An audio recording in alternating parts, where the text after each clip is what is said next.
parce que c'est important au niveau du crabe d'avoir les gens là qui sont interpellés. Toujours, moi, je regarde de la mer à la table. Fait qu'autant au niveau des la capture et la transformation.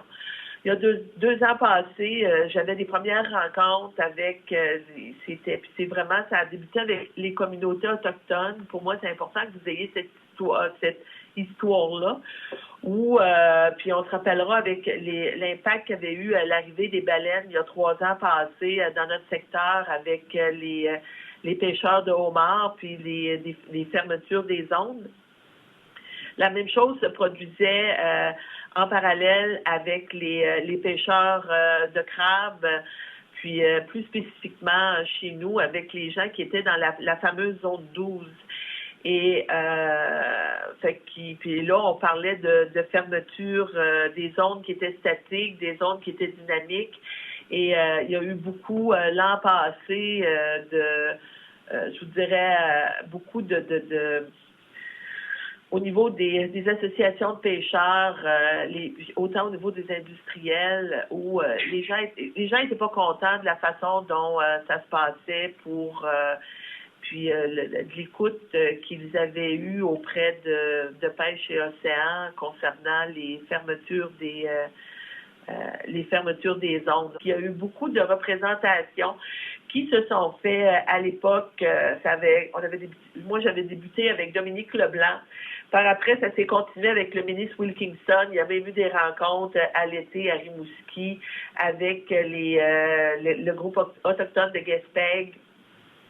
Énormément de représentation. Donc, puis quand on est revenu à Ottawa, il a fallu continuer, là. Pour moi, c'est important de travailler ce dossier-là, parce qu'on sait que les pêches chez nous, ça représente 33% de l'économie. On ne pouvait pas non plus, parce qu'on j'avais eu des demandes du secteur de la pêche à l'effet, comme on commençait plus tard pour les baleines, est-ce qu'on pourrait aller plus se rapprocher vers le mois de juillet pour pouvoir aller réussir à capturer les quotas. Mais en réalité, quand on en parlait ensemble, c'était pas la bonne décision parce que, le crabe devient blanc, il perd de la valeur. L'autre chose aussi, fallait vraiment continuer de travailler ensemble, puis d'avoir des mesures qui allaient assurer la sécurité des pêcheurs et ce que surtout nos crabiers visent, l'industrie de la pêche, c'est de pouvoir remettre la main sur leur certification MSC du Marine Stewardship Council, qui donne vraiment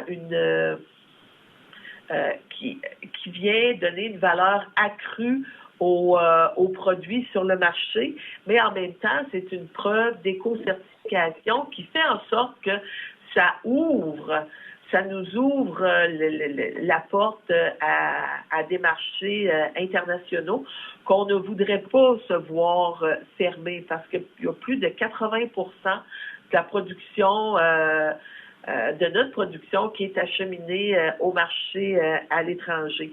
Donc, autant du côté de l'industrie de la capture que de l'industrie de la transformation, l'intérêt est vraiment majeur de pouvoir faire en sorte qu'on puisse ravoir notre certification MSC. Donc, très bonne nouvelle qui a été annoncée hier. Donc, ce qu'on propose, c'est vraiment ce qui a été demandé par les gens le secteur des pêches dans notre comté. C'est qu'aussitôt que le golfe le permet, les pêcheurs de crabes vont pouvoir commencer. Fait que plus tôt on commence, il y a pas de baleines dans le secteur. Le crabe aussi est de meilleure qualité. Puis il y a une question de sécurité en mer aussi pour les gens dans le secteur des pêches. J'ai pris la peine aussi de faire le tour, aussitôt qu'on a eu la nouvelle, moi, quand j'ai eu la nouvelle il y a 2 jours, de faire le tour des associations pour voir la satisfaction des gens et tout le monde, je vous dirais unanimement là, du côté de la pêche au crabe et des industriels, tout le monde a été vraiment content. Donc, je trouve que c'est une belle victoire pour la Gaspésie et les îles de la Madeleine.